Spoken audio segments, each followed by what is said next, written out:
Hello students, good morning all of you.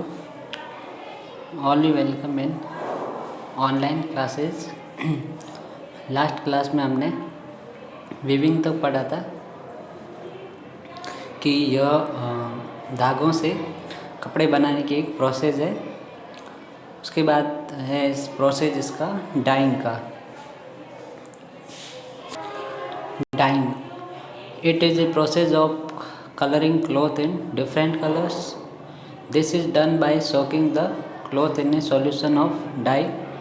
Dyeing is done by a dyer.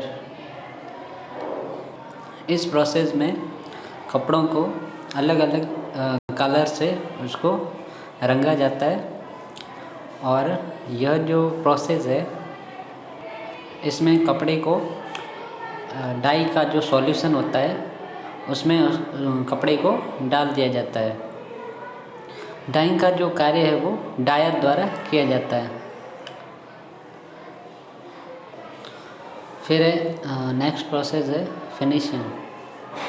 Some special treatment is given to the cloth to make it more shiny, neat and absorbent. This is called finishing. कपड़े को चमकदार और साफ बनाने के लिए एक special treatment दिया जाता है जिसे कहते हैं finishing. It is done in factories. यह काम फैक्ट्रीज में किया जाता है। Some basic finishes are applied to all clothes. कुछ जो बेसिक फिनिशेज होती है, मूलभूत जो फिनिशेज होती है वो सभी कपड़ों पर की जाती है और कुछ जो स्पेशल फिनिशिंग होती है वो कुछ अलग ही जो क्लोथ्स होते हैं उन पर की जाती है। फिर नेक्स्ट प्रोसेस है लास्ट वाला टेलरिंग, स्टिचिंग यानी कपड़े को सिलना। The cloth is finally sent to a market for selling. अब इन सभी प्रोसेस के बाद कपड़ा मार्केट में बेचने के लिए तैयार होता है। We buy the cloth from there. We give it to a tailor who stitches the cloth for us. उसके बाद हम कपड़े को खरीद कर उसे टेलर के पास ले जाते हैं और टेलर उसको सिलकर हमें देता है। फिर टॉपिक वेयरिंग क्लोथ्स, कपड़े पहनना। Clothes are worn according to the seasons and the climatic conditions of the place where we live. हम अपनी कंडीशंस, अपने वातावरण की जो सीजन चल रहे होते हैं जैसे कि गर्मी है या सर्दी है या बारिश है, इनके हिसाब से ही कपड़े पहनते हैं।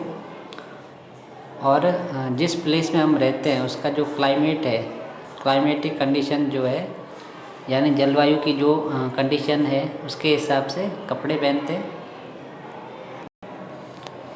In very hot places people prefer to wear light cotton clothes. ऐसे इलाके जहाँ पर बहुत ज़्यादा गर्मी पड़ती है वहाँ पर लोग हल्के सूती कपड़े पहनते हैं। In cold places the people wear woollen clothes to keep them warm. जो ठंडे इलाके जो होते हैं वहाँ पर लोग अपने शरीर को गर्म रखने के लिए वुलन क्लोथ्स पहनते हैं यानी ऊनी कपड़े पहनते हैं। फिर topic different pattern on clothes. कपड़ों पर अलग अलग पैटर्न्स या नमूने। People doing different work wear different clothes as to enable us to identify them. Look at the following. अलग अलग जो प्रोफेशन में व्यक्ति होते हैं उनकी ड्रेसेस भी अलग अलग होती है जिससे कि हमें उन्हें आइडेंटिफाई करने में मदद मिलती है। जैसे कि फर्स्ट दिया हुआ है नर्स का, तो उसकी ड्रेसेस अलग है। फायर फाइटर की ड्रेस अलग होती है। सोल्जर की ड्रेस एक विशेष प्रकार की होती है। उसी तरह स्टूडेंट्स है, कुक है, कैप्टन जो है पायलट का या शिप का, फैक्ट्री वर्कर और स्विमर, इन सभी की क्लोथ्स जो है वो डिफरेंट टाइप के होते हैं। इसके बाद टॉपिक है टाइप्स ऑफ क्लोथ्स, यानी कपड़ों के प्रकार। The clothes we wear can be either stitch और अनस्टिच्ड। हम जो कपड़े पहनते हैं वो या तो सिले हुए हो सकते हैं या फिर सिले हुए नहीं होते हैं। A fabric can be cut and stitched to make clothes. We mostly wear stitched clothes such as skirt, trousers, shirts, t-shirt and many others.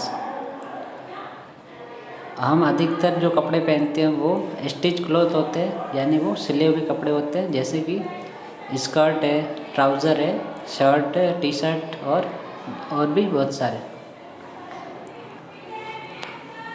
Of cloth that is not stitch is an unstitch cloth. ऐसे कपड़े जो कि stitch नहीं होते हैं, सिले हुए नहीं होते हैं, उनको बोलते हैं unstitch cloth. People wear unstitch cloths by wrapping them around their bodies.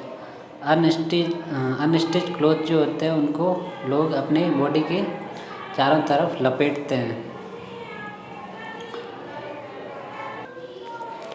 Let us read about some unstitched clothes that people wear.